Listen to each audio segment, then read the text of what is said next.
The time is finally upon us. Time to finish Metroid Dread. As I just wreck Ravenbeak's ship. It's the only way to get up here. To the final elevator.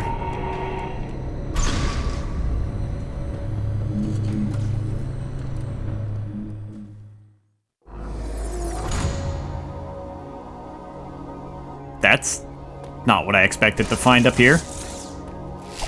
Uploading data. It appears your Metroid DNA has caused you to become a Metroid. Ordinarily, this would have happened immediately after the DNA transplant. Your Thoha genes must have slowed down the process. They were the only tribe capable of controlling the Metroids. That tracks, I guess. Though you possess their DNA, you are not a Thoha. Your physical prowess suggests that you must also possess Mockin DNA. Oh, like Ravenbeak. Metroids are programmed to identify Mockin as enemies. This suggests one thing to me. It is very probable that your metamorphosis occurred as a result of Ravenbeak's attack. His presence awakened the Metroid's killer instinct. Since then, your metamorphosis has accelerated. It can no longer be controlled. You are now a Metroid, Samus Aran. Your very existence poses a grave threat to the galaxy. I don't like the sound of that. However, there is no need to fear. You can still contribute to galactic peace. You need only use your new powers correctly. I mean, fair enough. Reject humanity? Become Metroid? You have followed my instructions faithfully so far. Continue to do so. It's that simple. I consider your performance here on ZDR highly satisfactory. As I hoped, it has even awakened your Metroid powers. I was right to let you live during our first encounter. That one glimpse you showed told me everything. Submit and offer up your power. My plan is the only way to bring order to the galaxy. Fulfill your destiny, Samus. This is an order. Disobedience will not be tolerated. That's not Adam. That's never been Adam. Ever since we lost contact.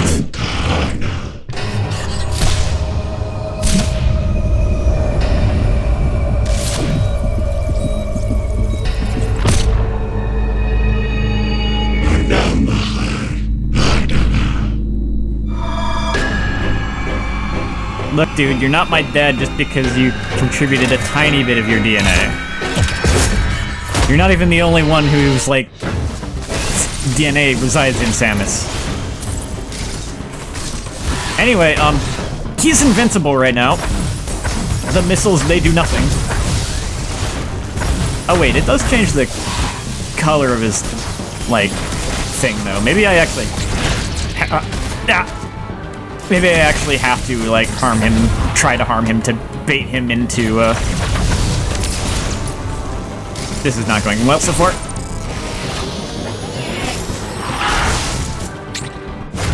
Oh, what the? I've never seen this. That's an easy way to... That was an easy way to get a counter on him. Okay, this is not going well. So, it seems there's, like... That makes now 3 ways I can see that you can get into the counterattack animation with him, which you have to do because that's the only time you can damage him. I messed that up somehow. That's the main one, like... Yeah, this is a bad attempt. Maybe I should just die.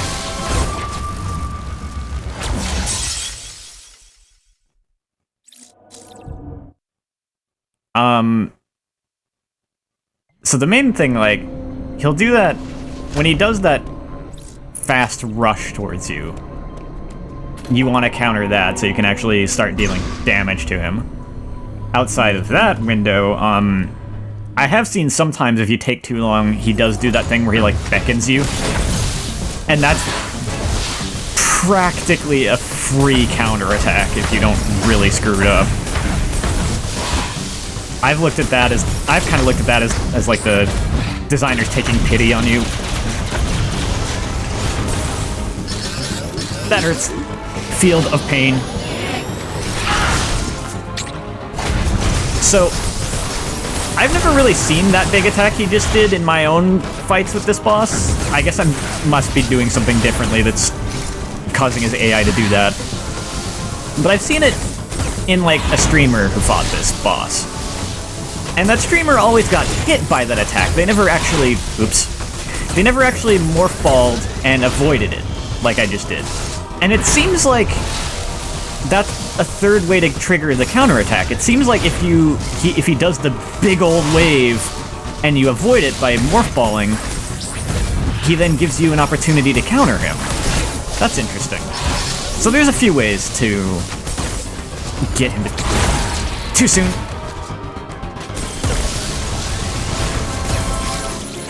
This is such a challenging, like, difficult boss, and I'll have more to say about that in a bit, but I do think it's really cool. I really enjoyed this boss, too. Oh, no. I didn't remember that being a 2-stage counter.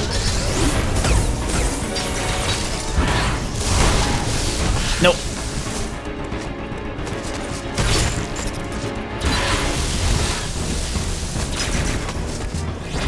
Come on, do your thing. It's still too soon. I gotta get the timing down on that again. It's been a while.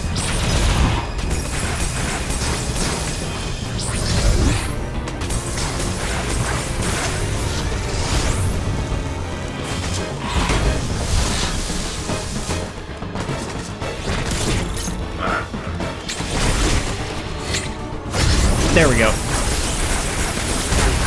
I wonder if they patched it and changed that, because I swear it didn't work that way before. But I do remember thinking that it was almost too easy, like it was almost like a free counterattack. And now it's...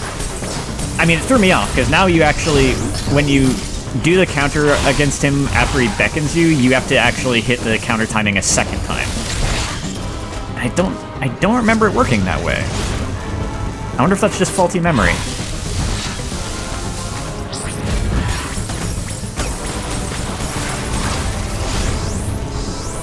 Well, I'm getting a lot of my health back, so I appreciate all these attacks he's doing that just give me health.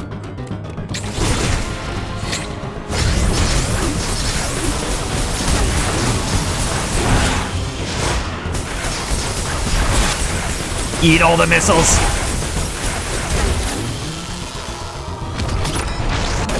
Nice!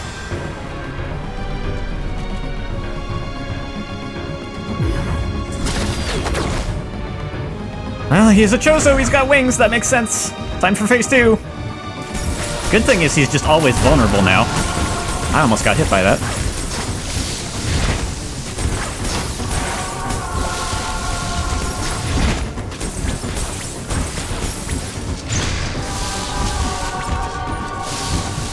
When he starts tracking you like this, he's got the machine gun buster from Samus Returns, so you gotta stay on the move. Ah, shoot.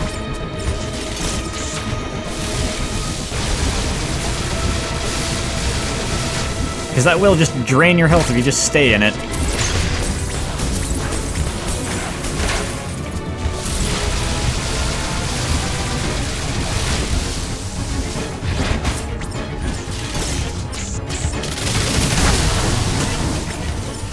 That beam doesn't feel too good either.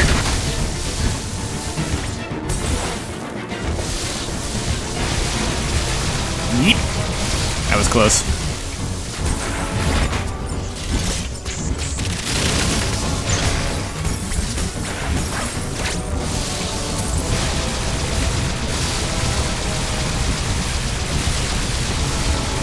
I love this boss.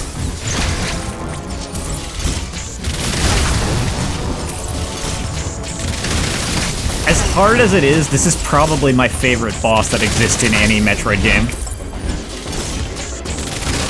It's just so well designed. And there's so much going on with it.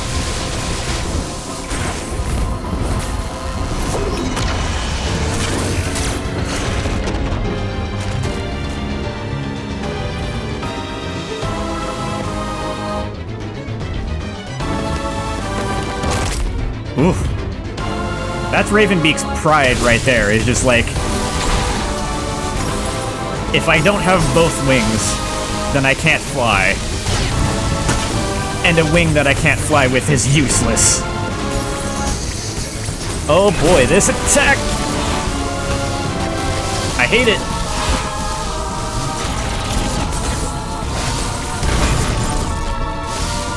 So I just wanted to kind of demonstrate how much this thing sucks. And I had a feeling that if I demonstrated that, it was going to get me killed, but oh well. The way I typically deal with that is that as soon as I see him starting to spawn it, I just start charging up a power bomb. That's what I'm going to do next time I make it to the third phase. Which should hopefully be this attempt. Like, I would hope that it's not going to take me more than one... Like, I hope I have this fight down well enough at this point that I can just go ahead and get to the third phase without an issue. We'll see. Not if I keep playing like that.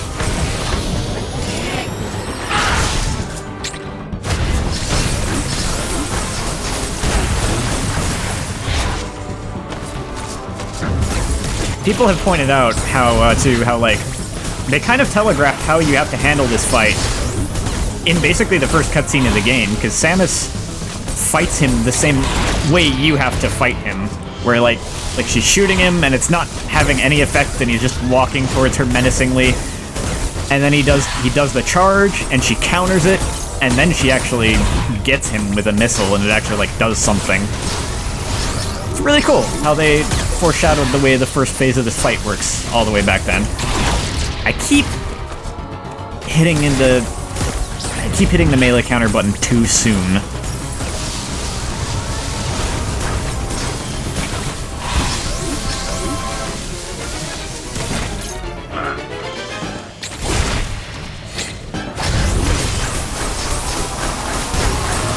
Now that I know there's a second stage to that counter, it still is kind of like a free counter.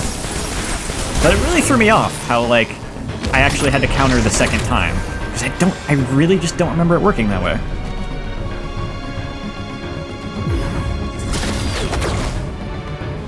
I could skip this too, but it's not that long.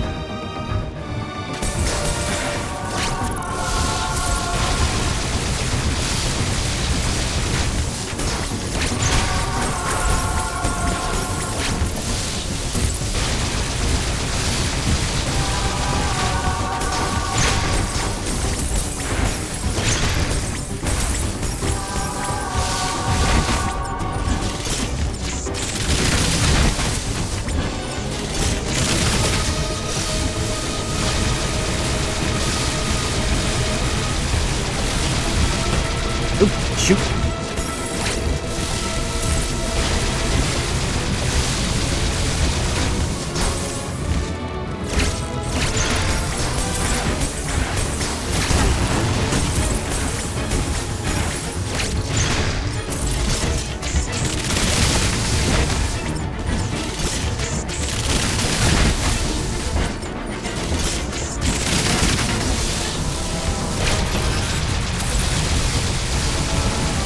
Need a little bit of damage there, but that's okay. Not doing too bad so far. And I'll get some health back at the phase change, too. Oh, that's not a good spot.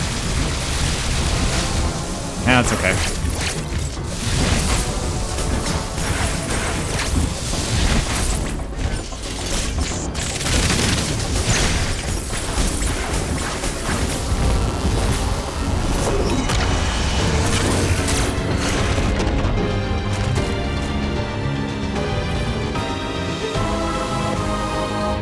Alright, this time for real. Let's see if I can do it without, let's see if I can do it when I'm actually, like, prepared for the sun this time.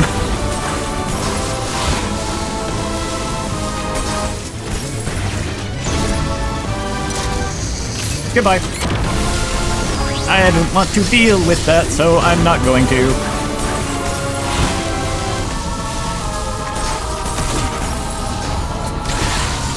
Ah, dang. Wow, we can do the... I didn't know we could go in 2 directions with the speed booster.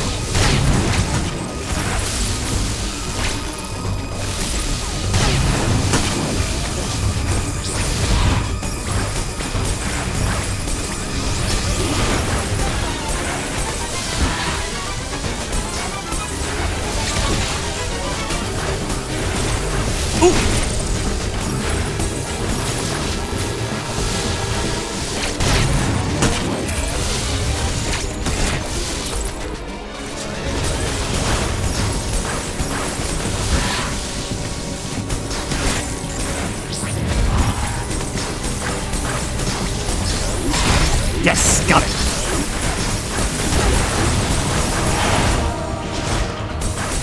Get him, Samus!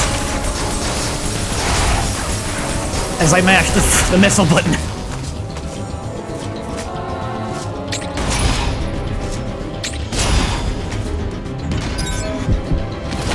Going for the kill.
Battle scene's pretty intense.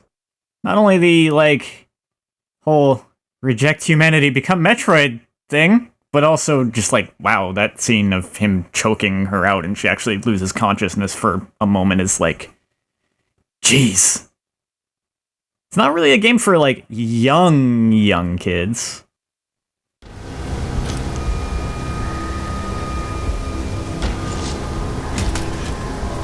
Wow, you're still alive.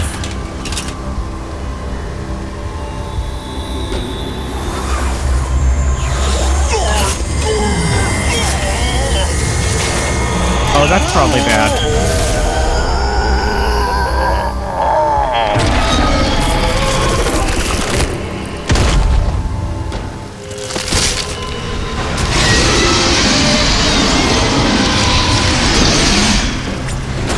Ooh! I know what to do.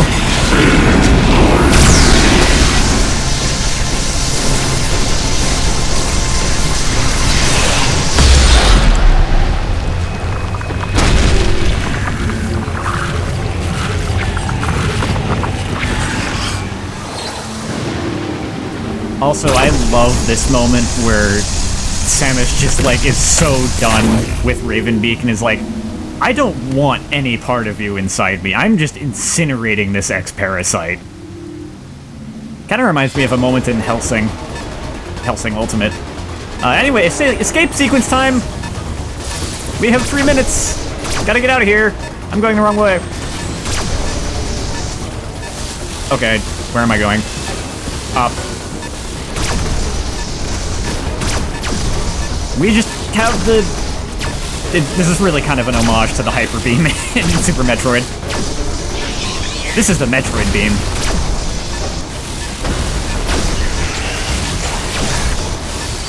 There's a really cool thing with, oh yeah, I forgot. We are Metroid. I don't even have to shoot them. I can just walk into the enemies and they die and become absorbed. It's really something. Cool thing with the Hyper Beam, though, the Metroid Beam, is it just kind of destroys everything. Even blocks that, like, normally need to be bombed through. Cool thing with that nightmarish Ravenbeak thing, if you go back and, like, pause, I only kind of caught onto this because of a boundary break video, but because it's kind of blink and you miss it, you'll miss it, but, no, cool moment right here. That's so cool. It's kind of blink and you miss it, but, if you go back and pause the video, you can see it. Like, right before Ravenbeak's face kind of nightmarishly pops out. If you pause the video before it, like, splits open like that, yeah, that's Kraid. That's definitely Kraid. So, Kraid didn't necessarily... Well, I'll hold off. You will drain the ship of its energy. That's a problem.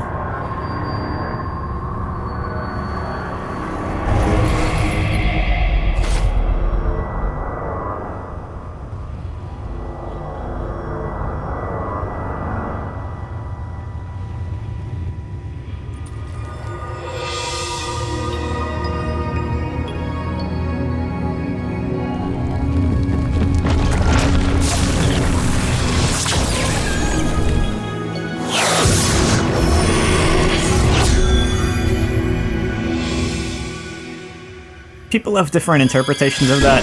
I guess he was still in control of himself, even as an X.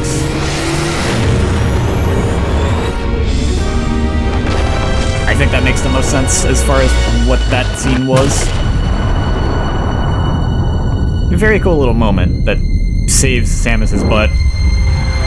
It's just not really explained well. Credits! There you go, that's it, that's the end. That feels kind of abrupt to me, and I guess that's kind of the classic Metroid thing, even looking back at Super Metroid, but I feel like I wouldn't have minded a little bit more to that ending, or make it a little less abrupt, but that's Metroid Dread. They definitely knocked it out of the park with this game. It's out of the park with this game. It's just so fun. It seems like it's a great speed game. It's a great game in general. This is, to me, the best feeling Metroid game, period, to play through. As far as my final thoughts on it are concerned, I think they knocked it out of the park, but that doesn't mean it's without criticism. Oh yeah, also to go back to the Kraid thing for a minute, I guess Kraid didn't necessarily actually, like, die when you finished the fight with him. Maybe he was just, like, unconscious, fell unconscious in the lava, but then he got, like, absorbed by an X parasite when they got let out. So, oops. But, as far as my criticisms of this game would go, I didn't think of it myself, but it's not like I'm just easily influenced or anything, because a lot of times, like, I can see something that people don't like, and I just go like, well, whatever, I thought it was cool. But no, in this case, is like, as soon as I saw the criticism, I kind of realized I agreed with it, which is of the music in this game. And the extent that I would take it to is that it's not that it's bad, it's not bad music. It's just not outstanding. And when it comes to the tracks that are brand new to this game, that have never... music tracks that have never existed in the franchise beforehand, there's nothing that really stands out as amazing to me. There's nothing that stands out as like they did their job well setting the mood. They were fine. They weren't bad music tracks. They didn't bother me. They established appropriate moods. They did well enough, but there's just nothing that's like, oh yeah, I would love to listen to that outside of the game, you know? Which, there's been some really good tracks in other Metroid games that are just good in general, that are even, like, nice to listen to a bit outside of playing the game, and I didn't really feel that with much of anything in this game.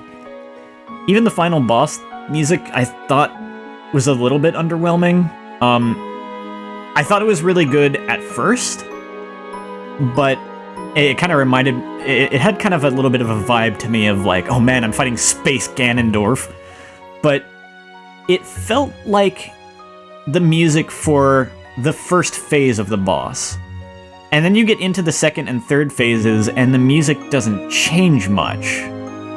So I thought it was really good to start with, but I feel like they could have gone with something... Like, they could have made something better for the final parts of the fight. My only other real criticism is kind of with the plot. I think that some interesting things happen, like the reemergent, like the X, what they do with the X and the Chozo and all this stuff. There's some interesting things going on, for sure. It's definitely more interesting than some Metroid games. There's cool moments, there's cool things that happen plot-wise. Some people criticize the kind of plot dump in the middle of the game, which, take it or leave it, I don't really have a problem with that, but I could see how they could have built up to it more.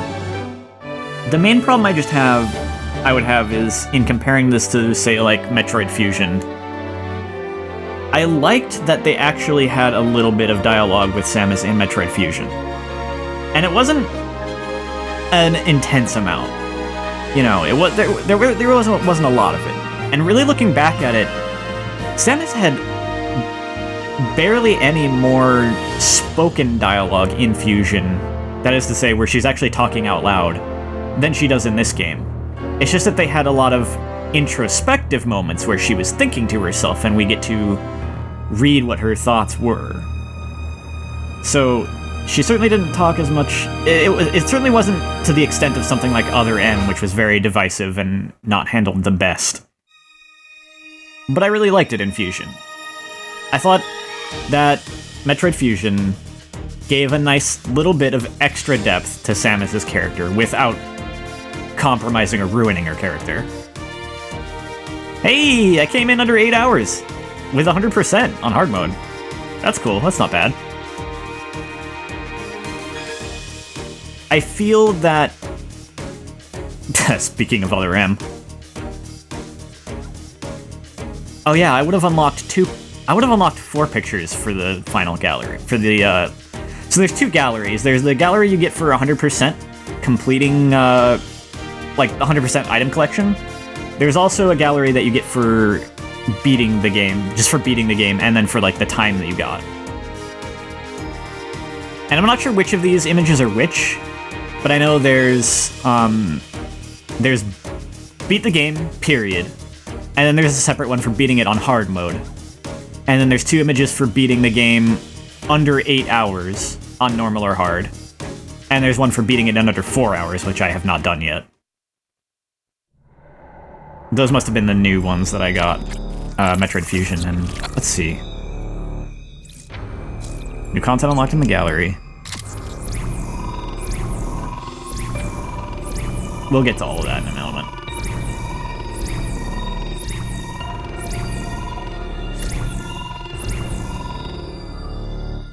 Oh, okay. It actually...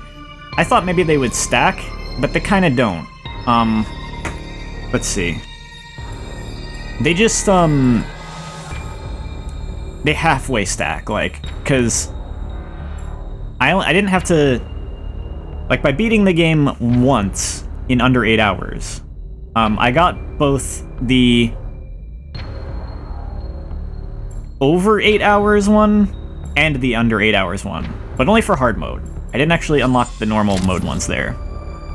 So let me go back to my 100% normal mode save, so I can show you those.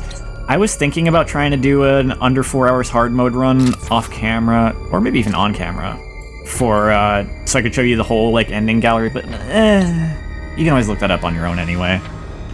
I don't think I really have time for that right now. But here's the other couple images I had. I think this is just the one for beating the game at all. And, this is the one for beating it on normal mode in under 8 hours. Appropriate that I was able to unlock this on my first try through the game. So back to my, I guess I'll get back to my final thoughts in a moment. Because real quick, I did 100% for a reason. We've got this kind of like lore gallery. This shows the events, some events leading up to Metroid Dread. Although, no. Wait a minute.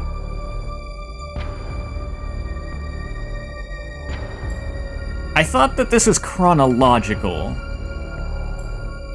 But maybe it's not? Because it doesn't quite track. Because the Emmys were sent here, like, right before the start of Dread, but the X-Parasites shouldn't have been a problem yet. Right? I don't know. Let's just go through the gallery and you can draw your own conclusions. We've got this shot of Ravenbeak having encountered an Emmy and seems to have wrecked it pretty bad. This would be the first Emmy that we encountered at the start of the game that was already, like, pretty beat up. We've got this image of Kraid. I've seen people point out that this doesn't seem to fit timeline-wise. Like, how did Kraid end up here when Kraid was also in Super Metroid? Like, he couldn't have been, like, a prisoner here this entire time, right? And they use that to point out something that I never really thought of that makes perfect sense, though. That it might be a mistake to think of Kraid as a unique being, only one of which exists in the universe. Because I always kind of felt that way about Kraid and Ridley both, but when you really think about it, that doesn't really make sense, right? Like, why would there only be one of them? How would there only be one of them? Unless they're a genetically engineered, like... Unless there's some, like, engineered thing, there would have to be more than one of the species. And even if it is an engineered thing, then in that case, they can just make more of them. So... yeah, it's probably a mistake to think of Kraid as the Kraid, and instead he should be thought of as a Kraid. Like, this is not necessarily... This is probably not the same Kraid that we've fought in Super Metroid. The Kraid we fought in Super Metroid is probably not the same one we fought in the original game. But who knows? Got this shot of, researching that friggin' specimen that ended up being a pain. And I think this is, that's Quiet Robe, yeah. This appears to be the Mawkin killing off all the other Thoha besides Quiet Robe. Pretty grim. I guess this is just the Mawkin tribe doing some hunting and stuff. Oh yeah, that's the first boss. Oh, so they didn't kill it then, I guess. They just subdued it? Because it was still alive when we got here. And it wasn't even taken over by an X-Parasite or anything at that point.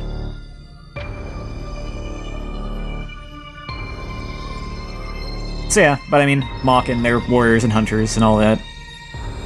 This is, I assume, when Ravenbeak first encountered the X-Parasite problem? Though interestingly, I'm not so sure that it's just... like, it might just... maybe it's just a Chozo thing that they can somewhat retain themselves, even possessed by the X? Or, I don't know. It seemed like... I'll get to that in a minute. Here's a... This is probably... I'd imagine this is... Ravenbeak explained what he wanted to do with the Emmy robots. get the Metroid DNA from Samus and is telling Quiet Rope to reprogram them appropriately. I assume that Ravenbeak had Quiet Rope do the work of reprogramming. Otherwise, why'd he bother talking to him about it? But, And then this one is... This is the one where I kind of think about, like... some of those... Some of the Machina we fought seemed to just be robots that just exploded. But there were a couple at the end that were all, like, infected with X, and the thing that I find the most interesting is that it seemed like they still behaved like you would expect the Machina Chozo to behave, though. Like, they were still guarding the stronghold. Maybe I'm just overanalyzing that, but I don't know. And then this is just our neat little kind of celebration of the entire series, or at least the main series. And this is the image you get for 100%ing all the areas. So to go back again real quick to my final thoughts on this game, and I was mentioning my criticisms about the story, I feel like I liked what they did in Metroid Fusion, where they didn't do too much with Samus's character, but they did enough. They did a little bit of introspection and stuff that I thought was very cool, and it didn't really do anything to compromise her characterization, or, like, it was, in a way, kind of almost generic enough, where, like, the introspective moments she had in Metroid Fusion didn't really do a lot to paint her character one way or the other if I really think about it too much.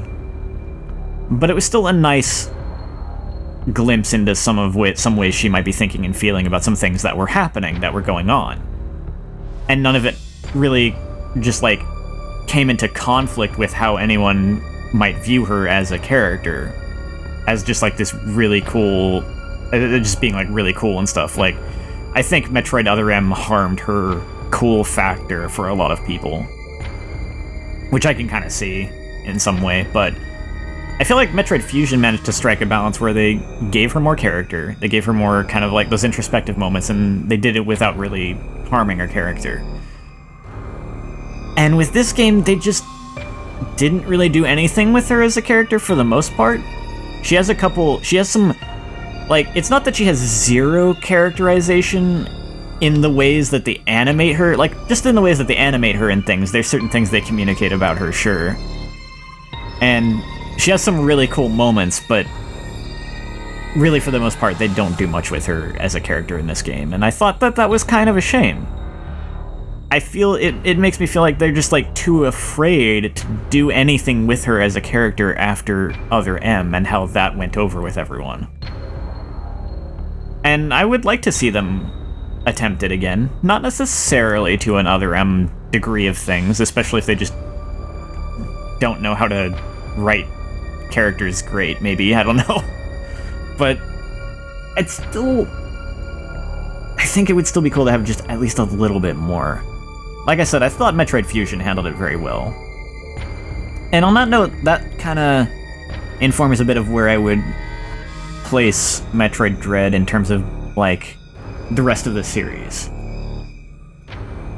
It's hard for me to say what Metroid game is my favorite, and I feel like I have 3 different answers, because it depends all on the way you look at it. In terms of just my favorite in kind of an overall perspective, like the gameplay and the story, and just everything, and the way it impacted me, what it's like to replay the game, how it impacted me as a first experience, I think maybe my overall favorite is Metroid Fusion. But on the other hand, even though it didn't have as much, even though I like Fusion's plot more than, say, I liked Metroid Prime 1's plot, which was kind of loose. It was most of the plot was just told to you through data logs, which is interesting and definitely not a bad way to handle the approach of, like, to handled story in a game like Metroid. Where it allowed them, Metroid Prime doing it that way, it allowed them to take the focus off of the story and just kind of have it be more like, the story's there's a lot of interesting stuff there, but it's only there if you want it to be, and if you just want to play through the game, you can just kind of ignore the story, which is kind of a good thing, which is kind of to its benefit for some people. But I like Metroid Fusion's story more. I liked, in some ways, I think I've played through Metroid Fusion more times than I've played through Metroid Prime. And at the end of the day, I would rather replay Fusion than Prime. In some ways. But at the same time, Metroid Prime was a really, really cool experience. The atmosphere is absolutely amazing. So much so that even though in some ways I give Fusion my overall favorite kind of title, at the same time, I feel that if I could only choose one game in all of the entire Metroid franchise to have ever experienced, I would take my first experience going through Metroid Prime. But where Dread falls amidst all that, even though I'd kinda put Fusion as a higher overall pick because of, I just like its story better. I was more drawn in by its story. I was certainly drawn in by, the mysteries of this one, what was going on with the Chozo and stuff. I was drawn in, but still, Metroid Fusion's plot just did it more for me, and it had a better ending. I liked that Fusion has one of my favorite Metroid endings, too, because it wasn't just so abrupt, too. But in terms of just pure gameplay, Metroid Dread takes it hands down for me. In terms of what I would love to revisit again and again just for the gameplay aspect of it, it's Dread for sure. That was kind of redundant, but yeah, it's just that's kind of where it falls for me. It's not my favorite overall game, and it's not like I think that the plot was bad. It's just that I feel they could have done more with Samus. It's just that I feel they could have done a little more with Samus, that's really it. And the fact that they didn't isn't such a bad thing, it's not so terrible. They just kind of took the safe way out after what went down with Other M. So it's not bad. It was definitely an intriguing, interesting plot. I just personally wish that they had done a little more with Samus, and that's all. But it was still good, and the gameplay is, for me, the best in the series. I can definitely see revisiting this more times in the future, even if I don't do the under 4 hours run right now. I definitely think I would like to do it sometime in the future. I'd like to get those images that I'm still missing in the gallery. And I don't think it's even going to be too rough on me, because looking at it, I was able to 100%, well, I was able to 100% the game in under 8 hours, and that's not really that impressive. But I think my second playthrough of the game, which I deleted it unfortunately because I wanted to have 2 save slots in case of any recording issues. I wanted a backup save, and I didn't want to get rid of my 100% save file. But I think my second playthrough came in under 5 hours. So it's not that much of a leap from there to get under 4 hours, because that was done pretty casually. So I would just have to practice a little bit, maybe plan out my route a little bit, maybe practice a section of the game, and then after practicing it, play through it for real and save, and then practice the next bit. And I think getting under 4 hours hard mode, it definitely might be challenging, especially a couple of the later bosses with less health will be a bit rough. But I think it's achievable, and I think I would like to do it in the future, even if I'm not going to do it right now. Because it's just such a fun game to play. and yeah, just on that pure gameplay level, this is absolutely my favorite Metroid game to date. But that'll do it for, I guess, my thoughts on it and the series and just everything for now. I hope you enjoyed getting to see me go through it, and I'll see you real soon. If you're interested in the next game I have coming down the pipe, I'll actually see you real soon for another game, and if that one doesn't strike your fancy, then I will see you, hopefully, sometime or another, with something else. Don't know what yet, but I definitely have more things I'd like to play, so... I completely forgot to comment on it during the actual recording, so I'll just add it real quick here in post. I think that the Quiet Robe X fusing with Samus gave her a more direct and complete kind of addition of Thoha Chozo, DNA, so she is now more capable of controlling her own Metroid DNA, and just, in general, controlling Metroids, if there were any that still existed, but yeah, that allows her to more fully control her own Metroid DNA and abilities there, which is why she could revert back after he merged with her. And still, though, that still leaves the possibility that she could do the crazy Metroid stuff if she wanted to, I would think. Which is kind of how you get away with still calling the series Metroid after this, because Samus is a Metroid. So they could do some interesting things with that. It'll be interesting to see what they have in store for future installments.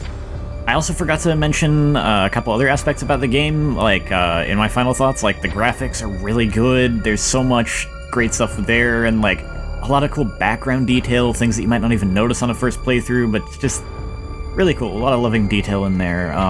As far as the difficulty, I have very similar thoughts to Samus Returns, where I don't personally have a problem with the level of challenge that was, like, presented in normal mode for a first playthrough. It was good for me, but it also seemed a little bit steep in some ways, and, like, I could see it being a problem for people, and I feel like this game could have benefited from an easy mode, or maybe just having the normal mode not quite as hard, and hard mode is still an option afterward, after all, and I don't know, I mean, if developers want to make challenge a, like, selling point of their game, that's fine, but it's never really felt like something that was a focus of Metroid, so I'm not sure why there seems to be this kind of shift to where, like, a high degree of challenges seems to be a focus now. And I guess just mixed feelings on that. I enjoyed it, but I could see how it could be a problem for other folks, and I don't see why there couldn't have just been an easy mode or something. Yeah, anyway, that's it.